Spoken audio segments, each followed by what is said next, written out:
Future and options में आप investments करते हैं, लॉस हो गया, क्या उसका लॉस कैरी फॉरवर्ड होगा, क्या ITR में दिखाना जरूरी है, इस वीडियो में हम बात करेंगे और अच्छे से समझेंगे। फ्यूचर एंड ऑप्शंस का जो लॉस है वो 8 साल तक कैरी फॉरवर्ड होता है। दूसरा, इसके एक्सपेंसेस आप ले सकते हैं as business expenses, for example brokerage, STT, exchange charges, ये सारे अलाउड हैं एज बिजनेस एक्सपेंसेस। और तीसरा रीजन बहुत खतरनाक है, अगर आपने इसे ITR में डिस्क्लोज नहीं किया तो इनकम टैक्स डिपार्टमेंट आपके ऊपर पेनल्टी भी लगा सकता है। अब इसके लिए फॉर्म कौन सा लगेगा, which is ITR 3, ITR 1 and ITR 2 form नहीं यूज होगा। लॉस कैलकुलेशन कैसे होगा, फॉर एग्जांपल F&O से आपका लॉस है 2 लाख रुपए का और 40,000 आपने ब्रोकरेज दी, तो टोटल लॉस आपका 2,40,000 का होगा। F&O का लॉस सैलरी से सेट ऑफ नहीं होता, लेकिन अगर आप इसे ITR में दिखाते हैं you can easily carry forward in the next years. For example, आपका next year profit 3 लाख होता है और इस साल आपका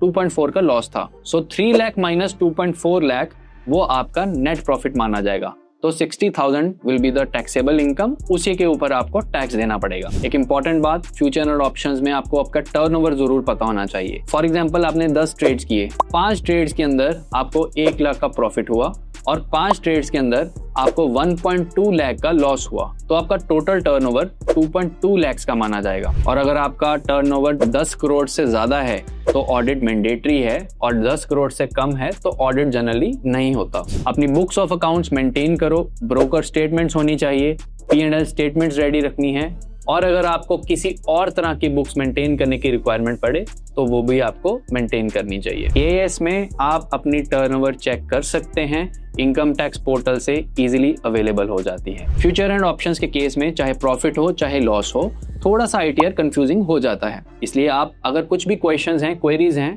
कमेंट सेक्शन में जरूर लिख सकते हैं, मैं उनका रिप्लाई जरूर दूंगा। वीडियो अच्छी लगी दूसरों के साथ भी शेयर कीजिए। मिलते हैं नेक्स्ट वीडियो में। Thank you.